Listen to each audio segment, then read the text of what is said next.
Hello everybody, hope that you're doing very well and welcome to tonight's Contenders live stream number 79. Wow, what a year it's been. It really has been a great year. Hope that you're well and welcome to tonight's stream, which is going to be on the all-time high breakout strategy. Are we going to be using that on Bitcoin this year? What a year it has been, not only for chart champions I suppose, but also Bitcoin. I mean, it's been absolutely... We've gone from 3,000, well, we've gone from 10,500. Actually, no, we started the year down at around, where did we start? We started the year down at 2019 rise. Yeah, we went from around $10,000 when we were going into 2020, 10,000, 10,500. We had the coronavirus drop. Obviously, that was to the $3,500. And now we're in December sitting at almost $20,000. I mean, yeah, we've had it all this year, downs and ups. And here we are, contender stream number 79, going over the all-time high breakout strategy. Yeah, that should be pretty fun. I am in a long position as we speak on Bitcoin, actually. I've put the stop loss literally at entry because I'm not going to be able to manage it during this stream, but yeah, that's a little fun fact for you as well. Just a small time frame trade, nothing major, but there you go. So disclaimer, that's obviously appearing now at the start of the video, but if you want to read through that as well. And yeah, this is what we're going through tonight then. Chart of the week, moving on to a strategy. Well, it's not really a strategy per se, I suppose. It's just some tips and tricks from people that, well, there was a lot of people messaging and interested in this. Obviously, you know, last week we were pretty much sat at all-time highs. You know, some exchanges hit all-time highs. Coinbase hit all-time highs.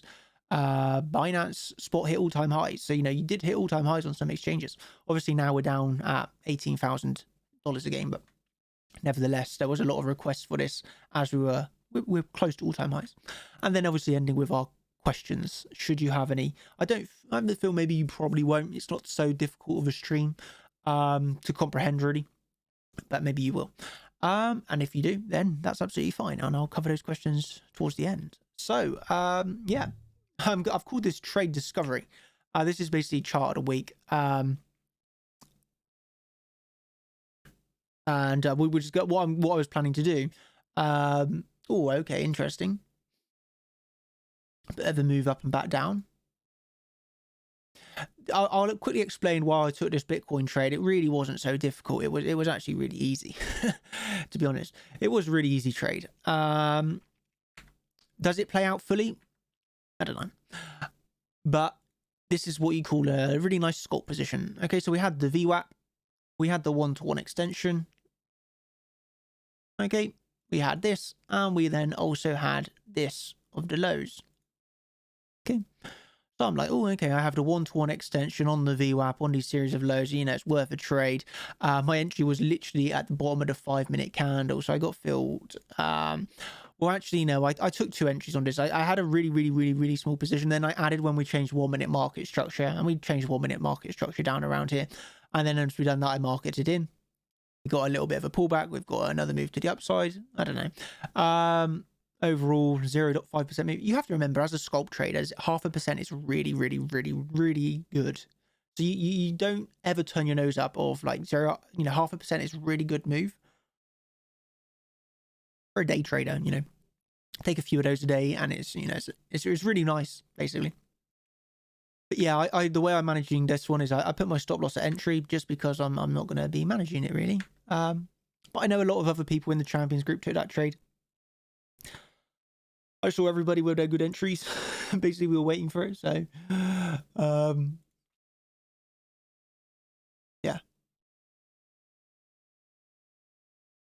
Oh yeah, Yuno's closest accidentally. Anyway, back to the stream. So, yeah, I want to go through some altcoins. Following up from last night's live stream that I done. So I done a live stream last night, and it kind of got a little bit through it, and then yeah, we kind of got off topic a little bit, I suppose. So I want to catch up on just going through the major alts. So I'm going to go through EOS, Ethereum, Link, Litecoin, XRP, and Tezos fairly swiftly. I don't want to spend too long on it. I want to just go through and catch up on these. Oh, I didn't make sure the volume was okay. Let me just double check. Brilliant. Sound okay. Thank you. Thank you, Nick. I can rely on you for this. Yeah, so here we go then. Follow up from last night's stream. If you haven't watched it already, it was posted in the trading updates. We were basically going through the alts. So a quick recap on EOS. Basically, it seems to be in a really high term time frame falling wedge. Looks really weak. I think EOS is the weakest altcoin of them all. You really don't have any good opportunity on it at the moment. It just looks absolutely awful. And I wouldn't be surprised to see that low sort of lower monthly, you know, really where it became on the exchange. That's still another 50% drop.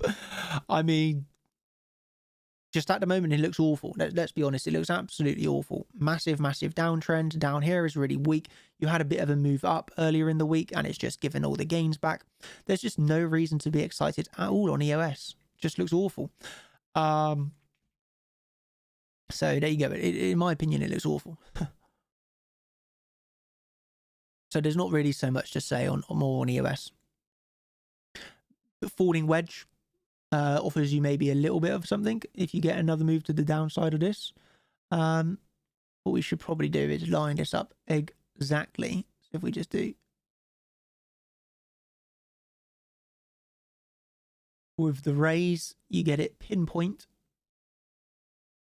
We'll pinpoint it here. So bottom of this falling wedge would be another. You hate it when this doesn't work sometimes, right? Be another 20%. Wow. Yeah, and I wouldn't be surprised to see another 20% down on EOS. It's just showing nothing, is it? It really is showing nothing at the moment. So yeah, EOS not very interesting. Ethereum very interesting. Yeah, I actually found Ethereum very interesting. If you watched the live stream last night, you saw me buy into some Ethereum. So I did long Ethereum yesterday. Exchanged into it, and then obviously I went into a leverage position as I was given the opportunity. And how great did that work out? Obviously, it's up today to nearly 3% on the day. So really good decision last night to go into this. And it was off of a lower term time frame idea. But this is what we have on the higher term time frame. Okay, basically I put on this channel, connecting the lows, connected it up to the high. Really simply, we have this midpoint, support, resistance, bit of support back into almost resistance here. Okay, it's just giving us an underlying idea. We come down onto a lower term time frame. Then we can see if Ethereum BTC does pull back, you can see that you could imagine, again, this is time dependent. If it pulls back down to around here one more time, then you do now have the bottom of the channel with the monthly region, all this region, it looks like really nice support. But Ethereum, I think, looks great. Hence why I longed it last night.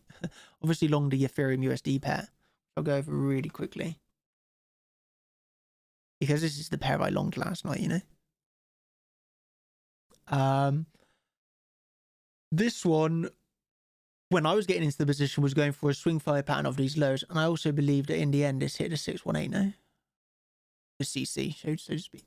Yeah, we come straight into the CC and straight into these resistance, support, back into support. Kind of took the lows, just took the low here. And then you're up. Well, you got a really strong bounce. 8% on the day. That's crazy massive bounce. It really is. Crazy big bounce. But it looks like at the moment it's trying to retest this old sort of ascending triangle that you had. So it's almost retesting that.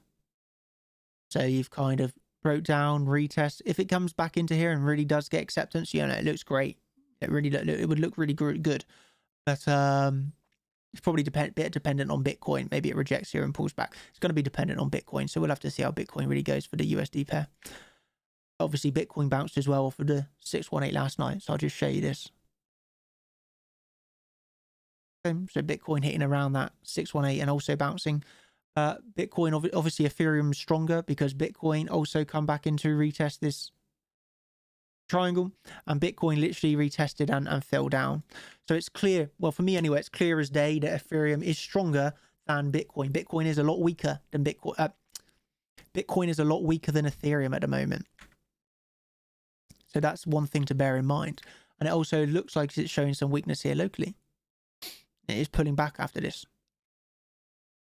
Honestly, I won't really mind if I get stopped out of this one, but maybe I do. So moving on then to Link. So what did we get up to on Link yesterday? Oh yeah, this was a really interesting one actually. I'm not sure what's happened with this parallel channel. Okay, I'm really not sure what's happened with that parallel channel. But there we go. I basically just had a parallel channel on this connecting to two highs.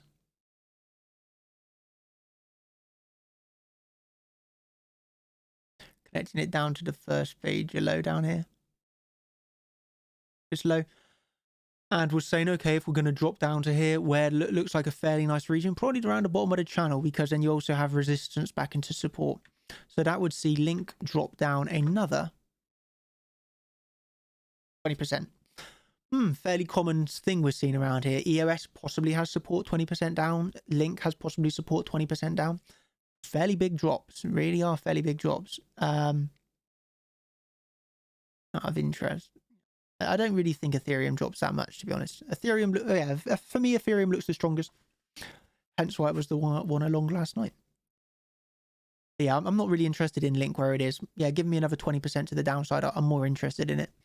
Litecoin. Okay, and this is where we got to. So this is fresh TA. I haven't done anything yet on these altcoins. So this is new for everybody. So we're going to go over now Litecoin, XRP, and Tezos to do this, wrap this up.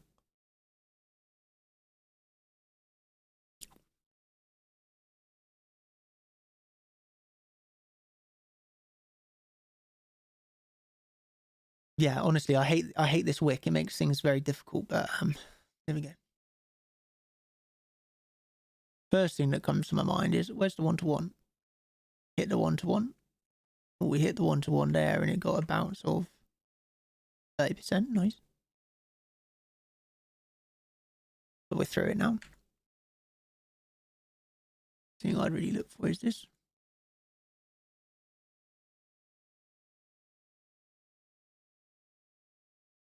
Yeah. That makes it a little bit difficult. It's just hovering around the lows.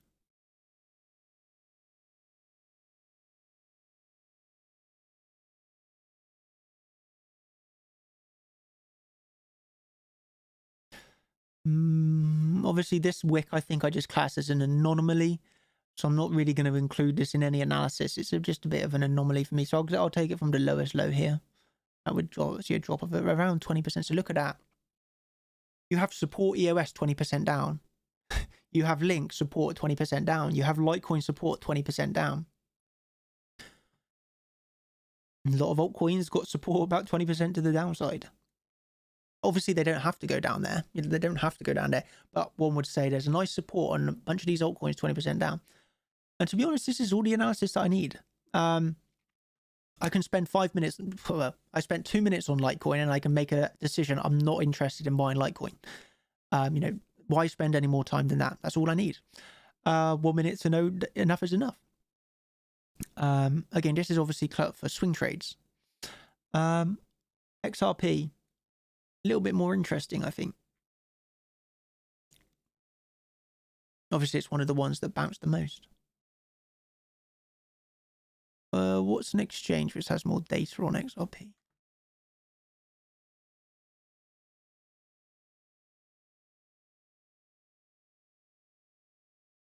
Poloniex, I suppose. No, or Bittrex. I think Poloniex. This is fine.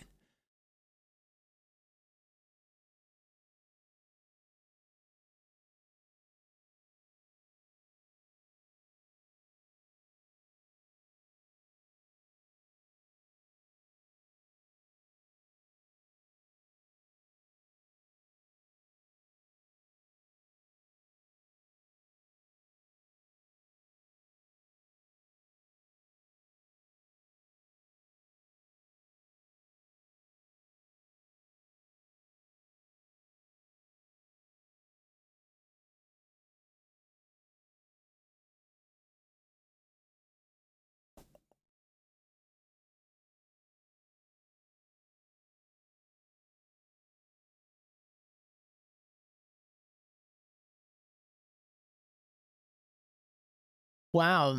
if you got filled on that wick off the weekly, pretty lucky.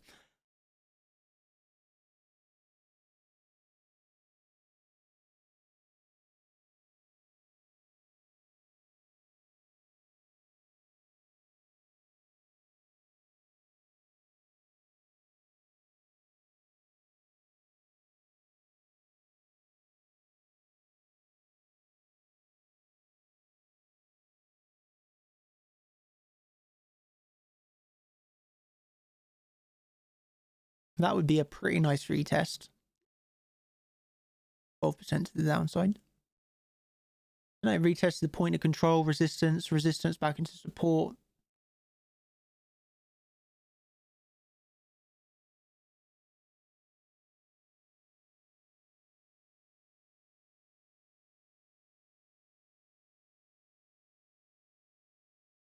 Went into around a CC.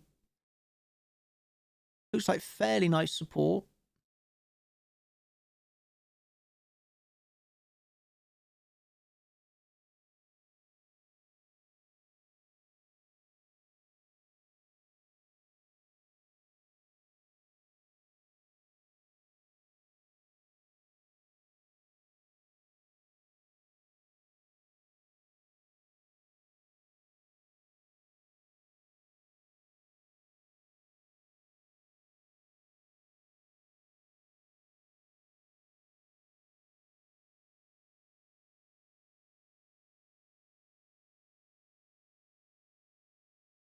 Okay, yeah. You also have the yearly VWAP right in the CC. And this has been really nice support resistance if you look at it.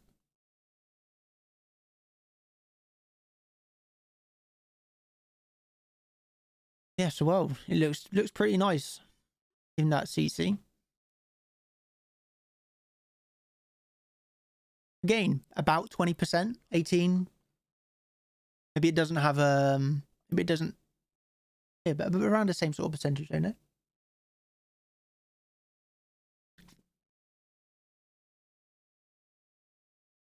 So XRP also has a really nice potential off of that CC, I feel. High volume, yearly VWAP, CC, resistance supports. There's four things that I can see just really quickly. Maybe we get a fifth here. High, low, 1-to-1. It just brings you down lower. I would see a drop of 27%. But you know, you have like a target box here, I suppose. Just a box. I wouldn't preset anything here. You know, on none of those alts I'd be presetting. I'd have an alert and wait for it to go off and then, you know, sort of review it. But this offers a nice target box, I feel. 20 to about another 20% drop there. And Tezos then to end.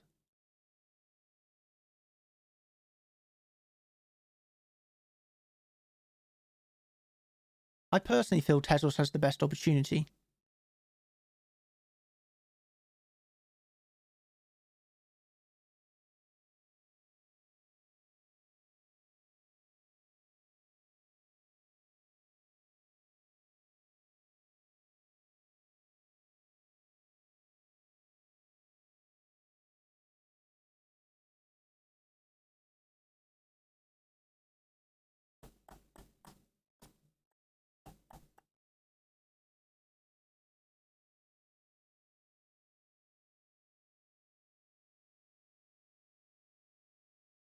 This is going to give us all resistance. Yeah, it's not really going to be so helpful.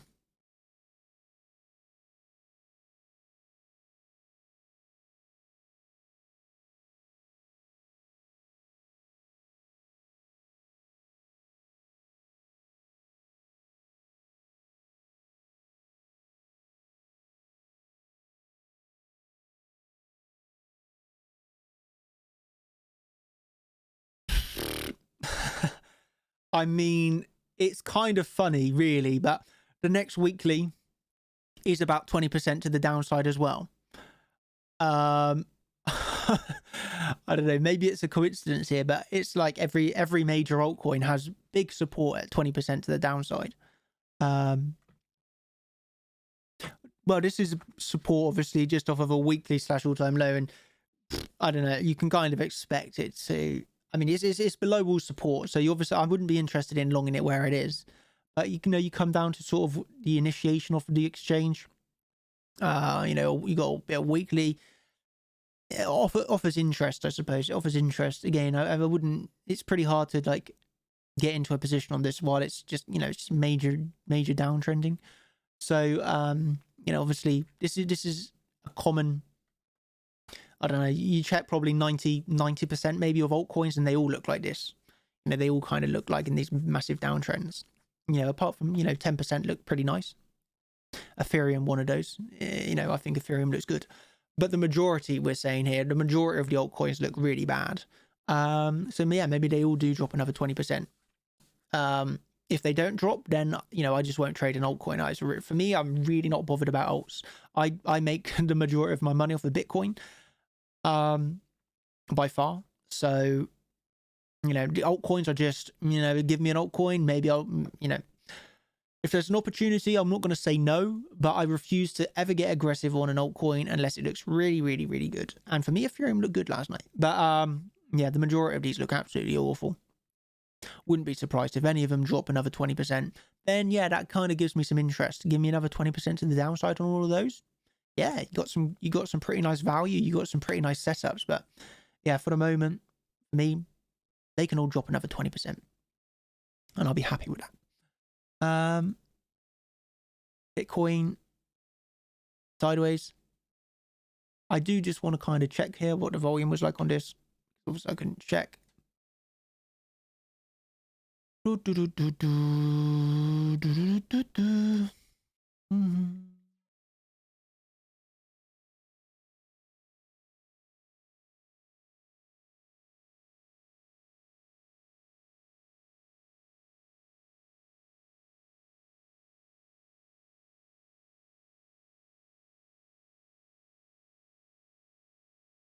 Really even battle. It kind of reminds me of last night, where it kind of reminds me when we were going through last night, where it got like it got a bounce, but there's just no volume. It's just like, well, what's going on right now? I mean, look at this.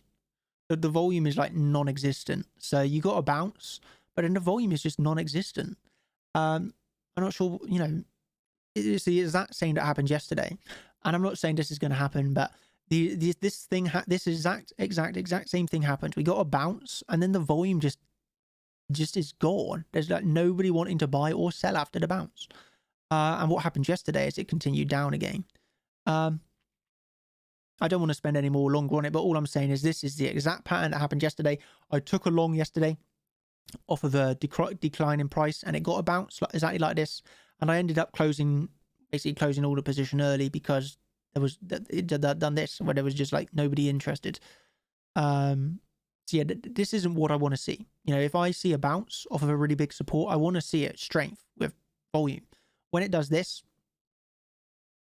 I wouldn't be surprised to come down again, because it's like literally nobody's buying. Okay, so that's enough on Bitcoin anyway. Yeah, so let's go back to the stream then for tonight.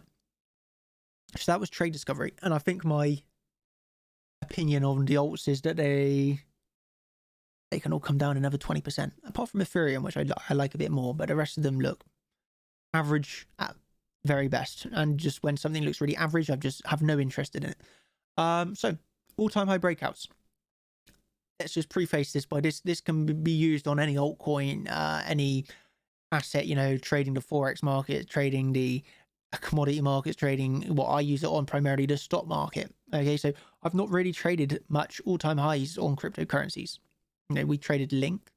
Link is one that springs to mind that had great all-time high. You know, you could trade Link with all-time highs, but the majority aren't like that. So I use this majority in the stock market, and on the stock market, it works absolutely amazing. Let's just say that. So what does it comprise of? It's actually really, really, really simple. The strategy, you know, it's really simple. And I feel like I've given like bits and pieces of this in other streams, but this is just one stream to put it all together and make it really obvious, I suppose. It's really not that hard though. So it's a trading stop loss strategy with combination of Fibonacci targets. And then the question we're asked how to short an all-time high. Okay, so the strategy is three main components. Trading of the stop loss, that's obviously the main way that we trade all-time highs. Then how you go into Fibonacci targets, and this offers your day trades. And then if you're interested in shorting, we can go over that too. Okay, so trading stop loss.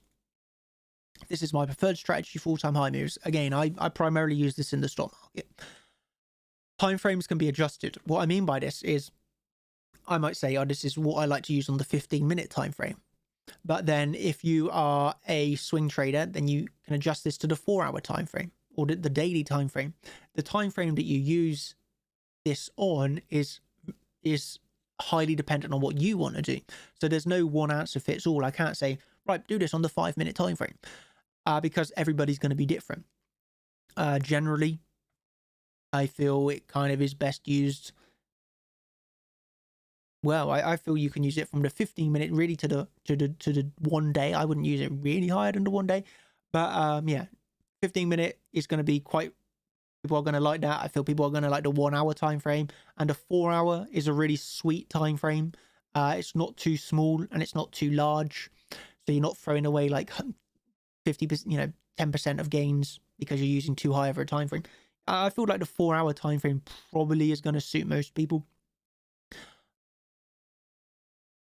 On an asset such as Bitcoin, I probably would use a lower term time frame than the 4-hour. But something like on the stock market, the 4-hour is great because it's so slow paced. The stock market, just for the comparison, the stock market is so slow and it's so relaxed, whereas cryptocurrency is like, it's really quick.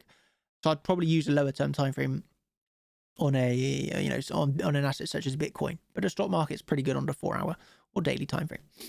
And I move all my trading stop losses manually, and I'll show you how I do this as well. Okay, so this is Apple this year. I'm not sure how many of you follow the stock market, but pretty much every single US stock hit all-time highs this year.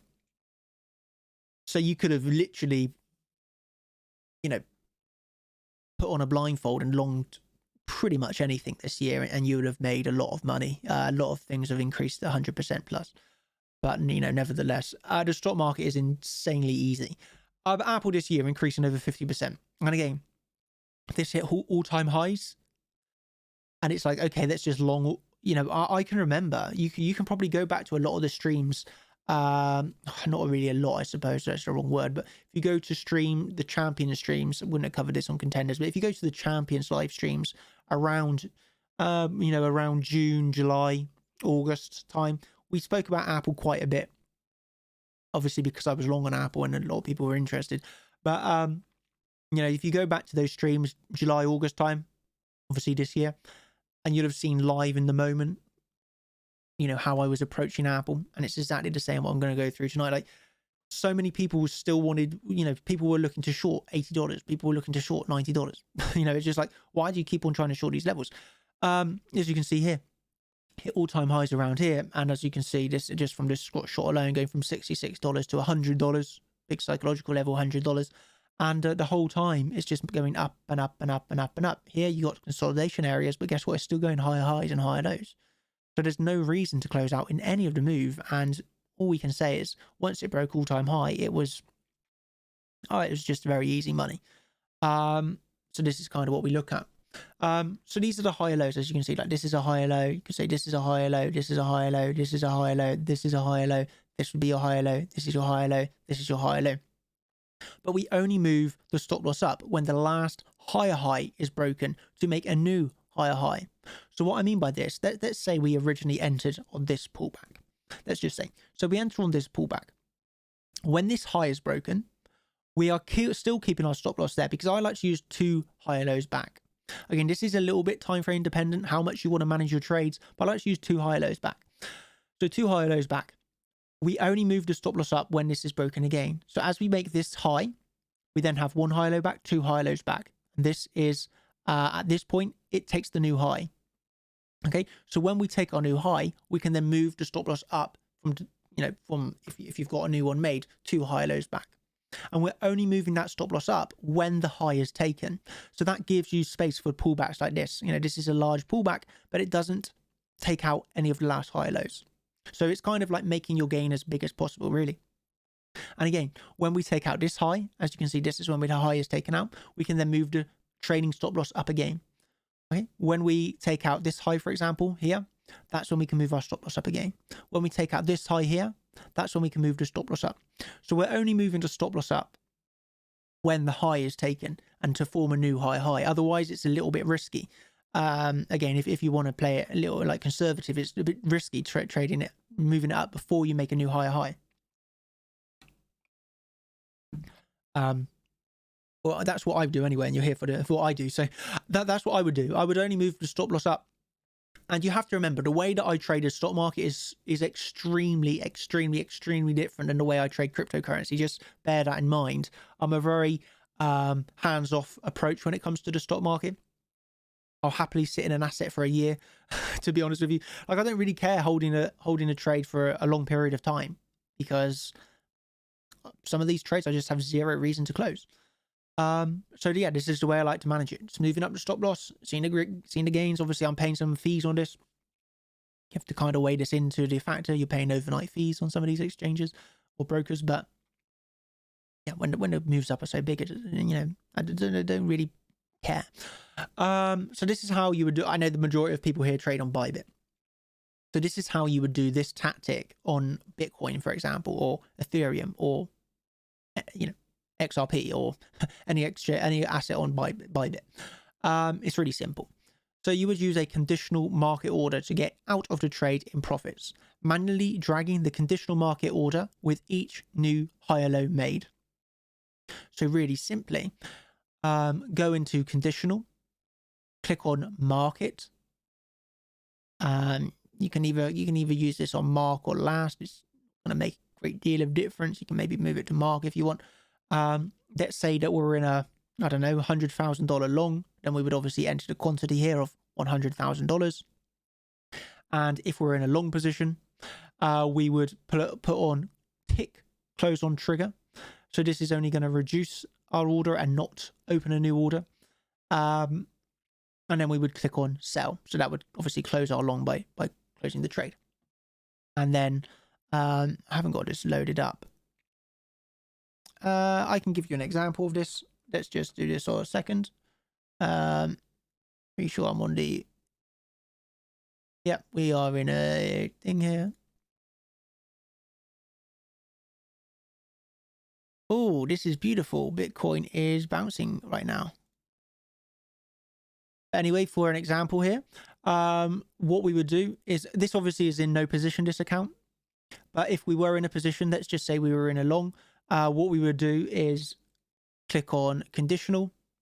We would click on market, because you want to have this on market. Already up a percent. Trigger price, let's just say we wanted a trailer stop loss to this low. And so this is 17,906. We'll type in 17,906, not 7. Let's say that we were in a $10 position. We had entered $19 here. We're in a $19 position. We're in $19. We click on close on trigger. And I think this will let me do this. I'd click on sell short, confirm. Okay, and now hypothetically, let's pretend we're in a $19 long right now. What I would do is, if this makes a new high, I would trail up this high to here. Okay, let's say it makes a new high. I'd trail this up again. It makes a new high. I'd trail this up again. And so I'm staying in my long as possible, you know? And I'm just moving this up. And at some point it's going to get hit. But it's like here. This is obviously just the random challenge account. But it's kind of like what I was saying on the Bitcoin trade that I got into here. On this one, I put the stop loss literally at entry. But you can kind of view it as, you can move the stop loss up here if you want. Okay, so let's just imagine you had a conditional order. And we had the stop loss at entry. And now I'm like, oh, okay, it's had a really nice reaction. I'll move the stop loss up to here now. Okay, we move up again. Oh, I'll move the stop loss up to here now. Oh, we've had a move up again. Oh, I'll move my stop loss up to... and I'll move the stop loss up to here now. Oh, we have another move up. I'll move my stop loss up to here now. So at some point, you know, at some point it's going to do that and it's going to stop you out, but you've managed to capture a lot of the move, and that's obviously what you want. So yeah, that's the way that I do that.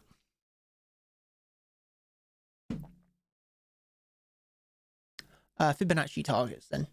So this is a way, I would say this is fairly advanced.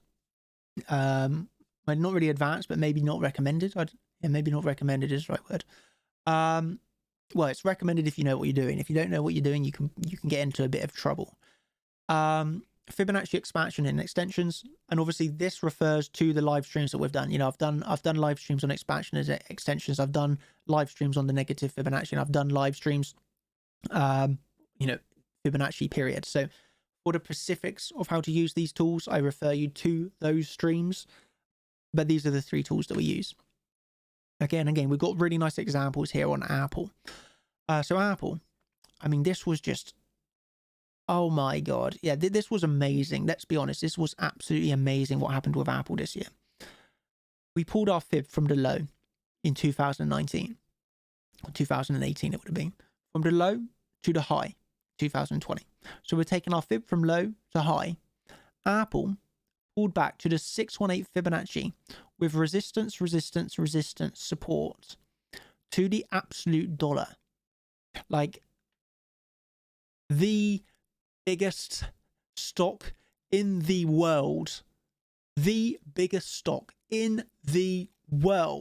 pulled back to the 618 to the dollar before getting a monstrous increase in price. Can we just, you know, that is just so amazing. And anybody that tells you technical analysis like does not exist, just like Apple pulling back to the dollar on the 618 before an increase like this, yeah, it's just crazy. You know, that was an amazing opportunity. From the low to the high, we bounce to the 618. So this is where we get the negative Fibonacci. So obviously we pull from low to high, see the 66, and this is your negative 236. This is your negative 618. This is your negative 1. And you can see each time we hit these negative numbers, they gave pullbacks. So you can use this as a target. Hit the negative, pull back. Hit the negative, pull back. Hit the negative, pull back. Again, the pullbacks are really small, but just remember it's in a massively strong uptrend. So it's going to be small. Okay, another really, really great example. So on this move up here, you see this section right here, this really small section here. This is actually where it got a pullback here. Okay, but it came in Fibonacci from high to low, straight into the CC, and it pulled back to fill this gap. I hope you can see this, okay? But we're basically pulling our fib. So we pulled our fib from low to high to get this CC, and it bounced. But then as it was bouncing, we're pulling our fib from high to low, and we're getting this CC here.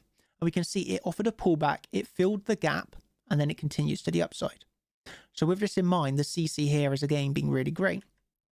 What we're going to do is we're going to pull our expansion. And again, this is how we get targets for the upside of an all-time high. It's one of the only ways you can do it. So again, Apple bounced off of the 6 or the CC here.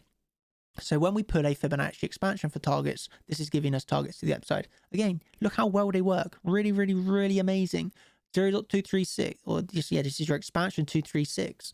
Okay, you see it here, it gets a little bit of a pullback through to the 618. Reject the 618.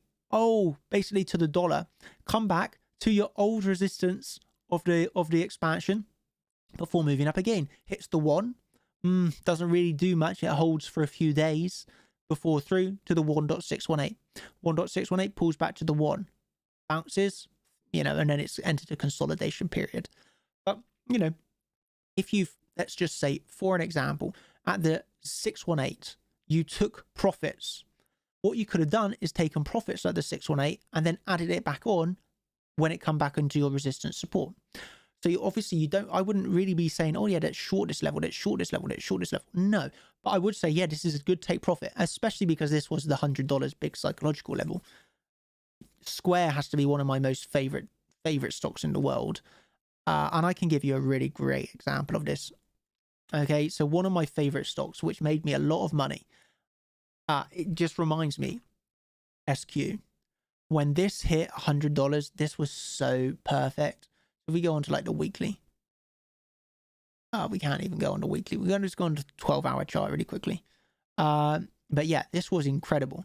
So the whole time we're just making higher highs and higher lows, higher highs and higher lows, higher highs and higher lows. This is one that I was long through. I was long during the period of upwards movement, and I closed this at $100, and I actually felt like shorting it. And I shorted $100 on Square, and this pulled all the way back down for a 50% decrease in price to $50. But this is just like psychological numbers, man. The psychological numbers on some of these stocks just, yeah, it works really well. But that's another example. So yeah, Apple hit $100 exactly, and it pulls back. You know, and it gave you another opportunity to go from a long into a go you know, take profits on your long, add compound back in, take profits. Well, you never got to compound back in, but take profits, you managed to compound it back in, keep working your way up as it just keeps going up and up and up and up and up. And that, you know, this probably might be the most impressive one. This is really, really, really impressive.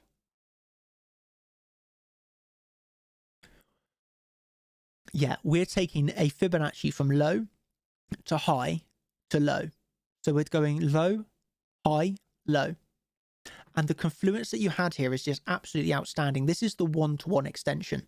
So you had $100 psychological, you had the 0.618 expansion, and you had the one-to-one extension all at $100. Like, that is so perfect. Really hope you can see this. But you hit it again to the dollar, and that's where you got your pullback. And these extension targets are maybe the most powerful when used with Elliott waves. Again, we are going to get to an Elliott wave series within the Contenders live streams, but this is where this tool really excels. You know, this tool excels with Elliott waves. You know, I bring your attention back to Bitcoin in a second. Obviously, this is a little bit off topic, but it's good to know. It's good to know. Like, when you're looking at this, and you're looking at this as, look, well, let's just really quickly show you. So you have impulse wave 1, 2, 3, 4, 5. And then what do you look for after 5 waves up? You look for A, B, C. How do you look for your A, B, C? You go from high to low. Oh, I didn't click on it. We go from high to low. And you look for a one-to-one extension of the A. And you literally go straight into that. And that's where you got your bounce. I mean, this is where the extension is powerful. But again, this is using it with Elliott waves. But you see here, wave 1, 2, 3, 4, 5. 5 waves up, 1, 2, 3 waves down. 1, 2, 3, 4, 5, A, B, C. Really, really, really powerful tool with Elliott waves. And that's really simple. 5 waves up, 3 waves down. But yeah, we'll get to Elliott waves, do not worry.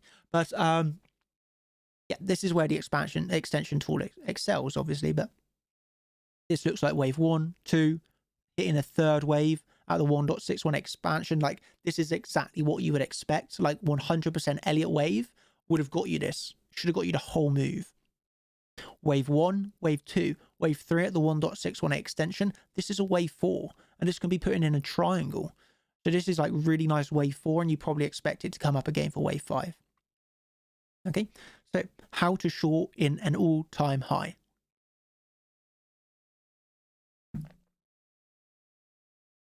How do you think? How do you think you short in an all-time high? I'll let you think about this for a second, and then we'll go on to the answer. How do you think we could approach this short in an all-time high? Using some of these Fibonacci levels? Using some psychological numbers? Using some Elliott waves? You know, you're pretty limited how you can trade in all-time highs. Well, my answer is do not short in an all-time high. So how to short in an all-time high? Really don't. Probably your best answer is don't. You know, yes, I will short in an all-time high, but you're probably really not recommended. So you basically don't really short in an all-time high. Just look for longs. When price hits a Fibonacci extension, negative, it may give a range which can be day traded. So for example, when we hit that one-to-one extension, we can expect a pullback, and that can offer an intraday short position. It can offer a scalp short position, but we're not going to be like, all right, let's enter a swing short here, let's close longs and then just swing shorts. Obviously, you're not going to do that. Well, you might do that if you're really dumb, but most good traders are not going to do that. Okay, and obviously when we get those day trading ranges off of the extensions, well, then we can move up to stop losses with the consolidation. So let's go back and explain this. For example, we could have moved the stop loss up to here. Okay, we could have moved our stop loss up to here. We could have moved our stop loss up to here, for an example. You know, you can move it up with these. This is a consolidation. Well, this is whole one consolidation, really.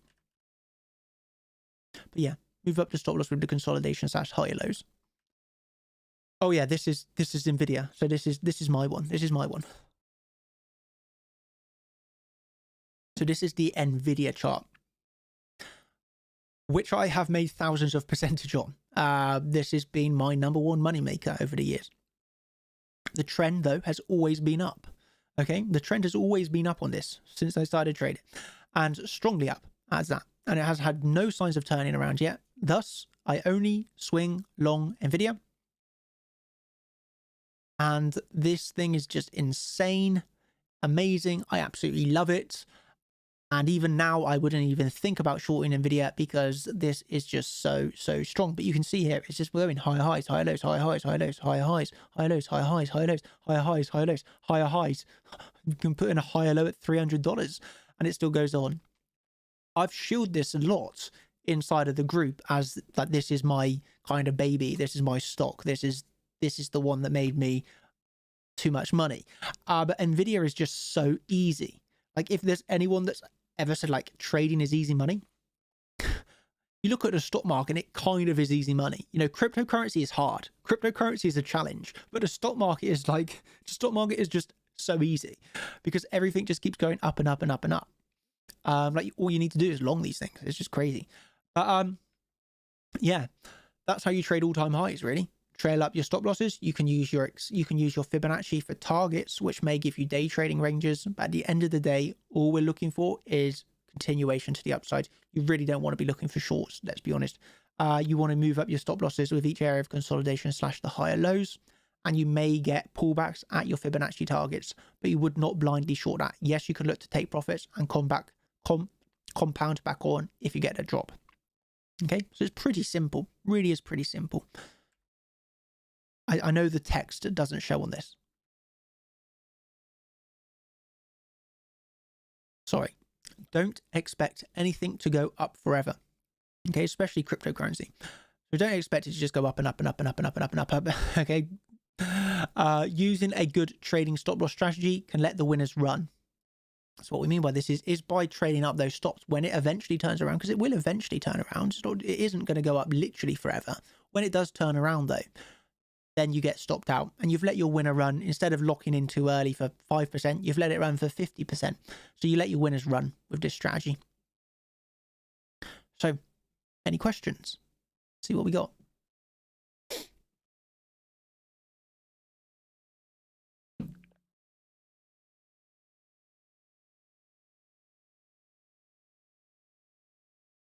La la la la la.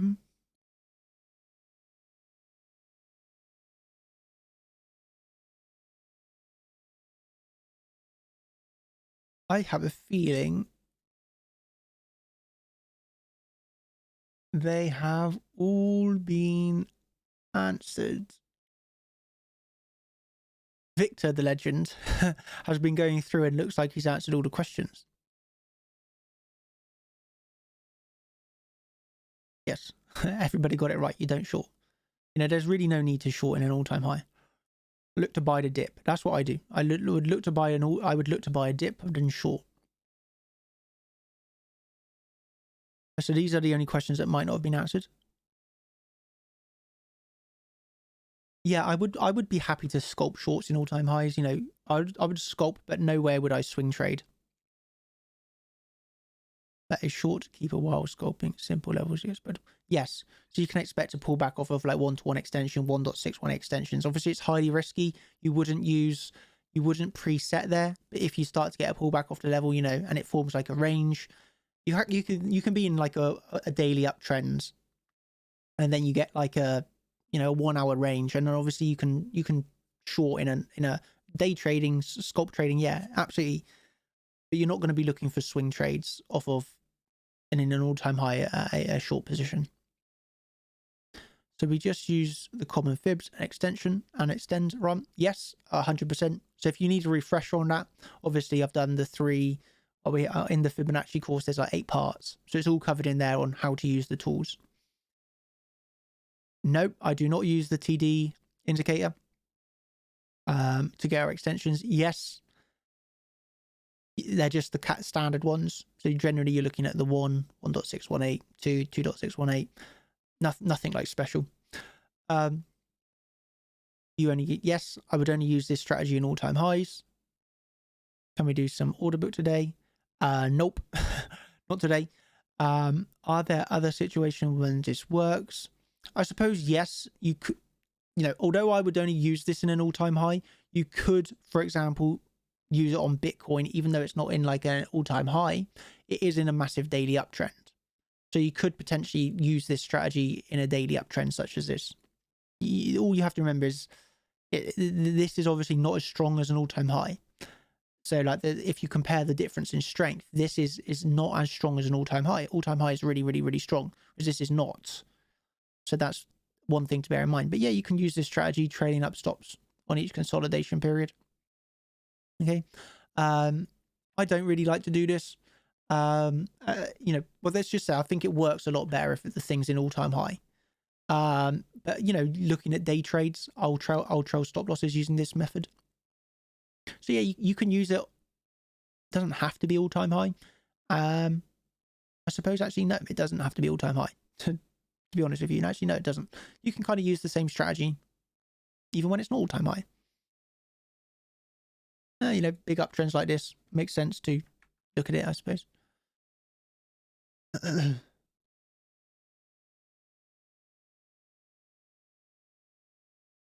Daniel, after that bull run, you only trade from USDT? No, some of my accounts are in Tether, some of my accounts are in Bitcoin, some of my accounts are actually all in ETH. So yeah, no, I'm not really fully hedged on it. Like, I have different accounts, and some are in Bitcoin, some are in my main accounts. Some are in, 2 of them are in Tether. I have 3 accounts that are in Bitcoin, and I have 1 account which is in Ethereum. Can you go over why you shorted 20k? I did not short 20k, but I did short 17k.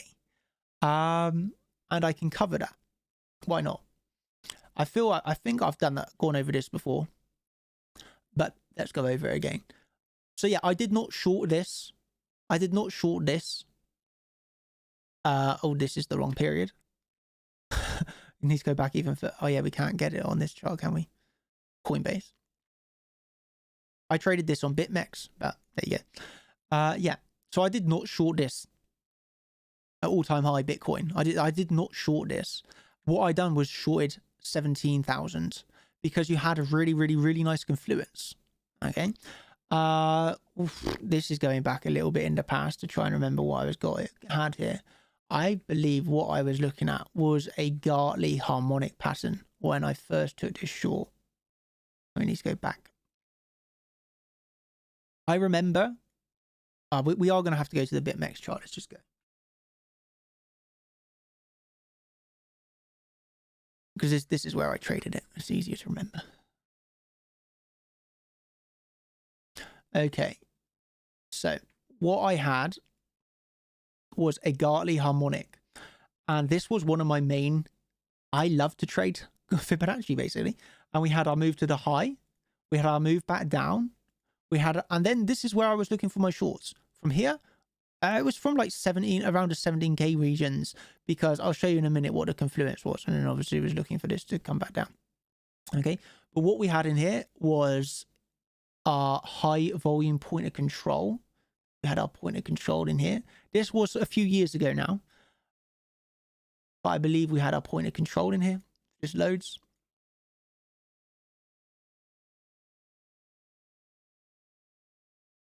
Yep, there you go. I do remember. We had our point of control, and it was like, oh, okay, this is nice. We had the point of control. We had coming up into this. I was like, oh, okay, this is really nice. We had the point of control into CC. Oh man, there were other factors when I remember. I struggle to remember everything else then. I can remember I had like I had about 4 different reasons to short 17, like back into the 17k. I just can't remember them all offhand anymore. But the biggest ones really were the fact that we had the point of control, the fact that we had the CC, and what I really liked was This happens quite a lot. When you go down and you bounce and you hit the 618 and you get a rejection, what assets like to do is then actually come back and like whiplash into the next high before getting a bigger drop, because lots of people short the 618. Obviously that point of control had not quite been hit, and just the fact that we had the opportunity of doing this like whipsaw 618 action where you hit the 618, you go down, but then you actually look for that. I'll try and remember. I'm pretty sure I have it like wrote down on a note here what the other factors were.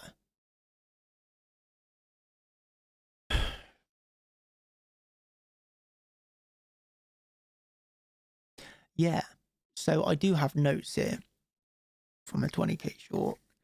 Market sentiment was very bullish. This was a reason why I was like, okay, maybe we're going to get a bigger pullback, because at this moment in time, like everyone was ultra bullish. There had been the first pullback. Again, I did not short this area. I shorted the pullback after the big rejection.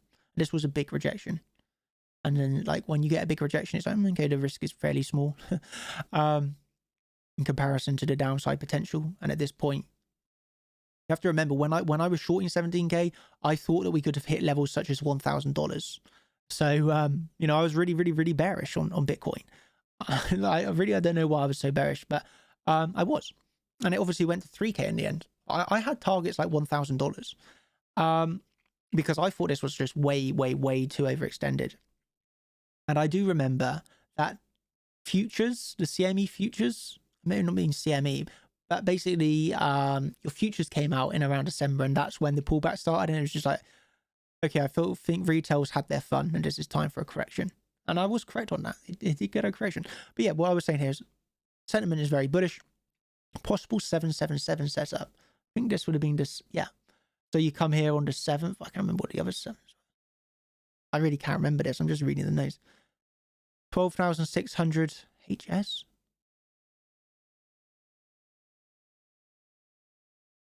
I can't remember this now anymore. 14,500 big bearish divergences. Oh yeah, so I used to trade with RSI a lot. You know, I used to trade with RSI a lot.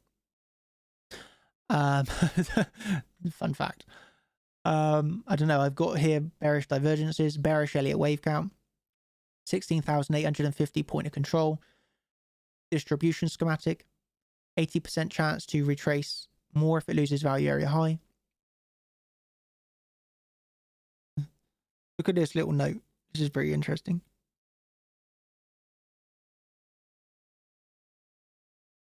And there's my harmonic. Wow, what a blast. But yeah, basically we had this really nice harmonic drop. Okay,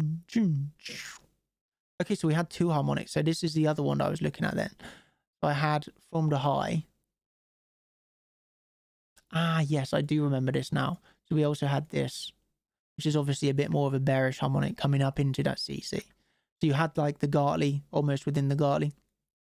So this was the other harmonic that you had with the big retrace, hit into the CC or the 618, the retrace, and to come then back up into the higher CC, which is like, that's where the good short is. But yeah, that's what I was looking at. Possible Gartley harmonic resistance. Oh, so we also had a resistance trend line. Oh yeah, so look at this. Resistance, support, resistance. It came back into resistance as well. We actually had quite a few factors. There you go. That was really off topic, but yeah, that's why I shorted 20k. I didn't short 20k, but I shorted between 15 to 17k. If overall market sentiment changes, what do you do? You can factor this in. Again, you wouldn't trade off it alone, but you can factor it into decisions if you have other technical confluence. After an ABC failure, yes, if an ABC fails, you look for a WXY correction. Curious to know, hopefully that's covered that for you.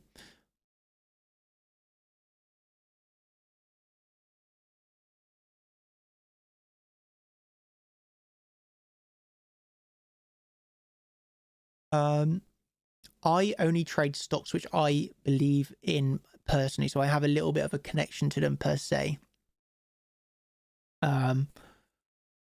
stocks that I like or that I feel have potential, I wouldn't invest in. I want to say invest, but I wouldn't like trade something if I felt that it was like an absolute dead company and that doesn't make money.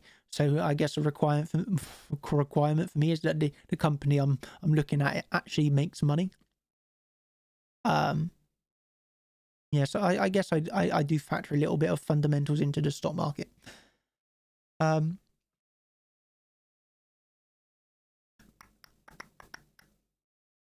And that public video today was it was kind of one aimed for the public. It's not really a strategy that I use, if I'm totally honest with you. It was kind of like it was a public video.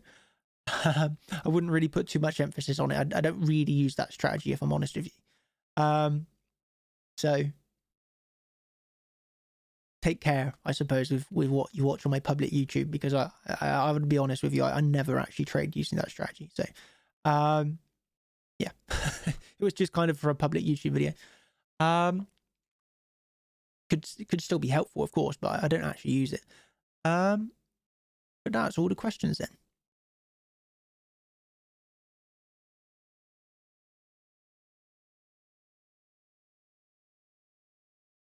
Yeah, oh, I understand this one. So if an ABC fails, then you go into a WXY. So basically,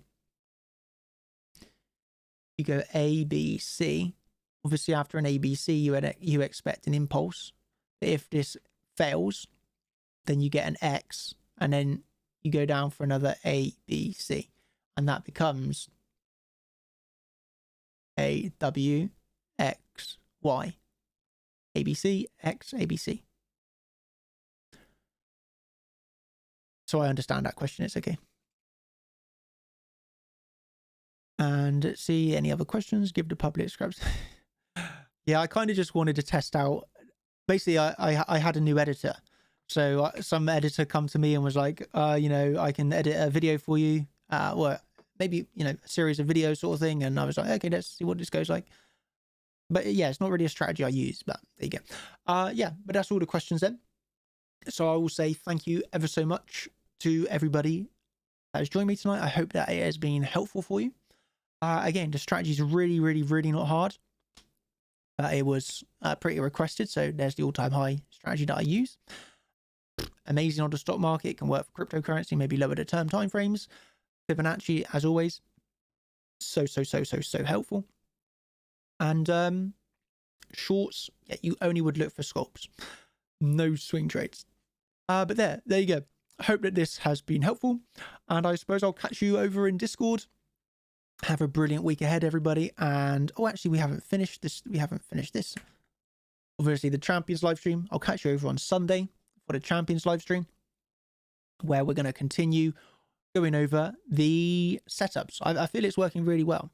We go over sort of swing trading setups, and that's what we're doing again on Sunday's live stream. So the summary to end. Trading stop loss equals you let your winners run. So we trail our stop loss to let our winner be as big as possible. Fibonacci offers targets for taking profits. Again, we can take profits and compound back on if we get that drop. Blindly shorting all-time high equals done money, or just equals a really stupid, silly thing to do. You definitely don't want to blindly short. It has to be at least have some sort of technical reason behind it. Do not blindly short. And that is then the end of tonight's live stream. So I hope that you have now thoroughly enjoyed, and I'll catch you over in Discord should you have any other questions, etc. I'll be more than happy to help you. I'll be around all night. So cheers, everybody. Hope that this has been very helpful, and thank you once again. Cheers. Good night.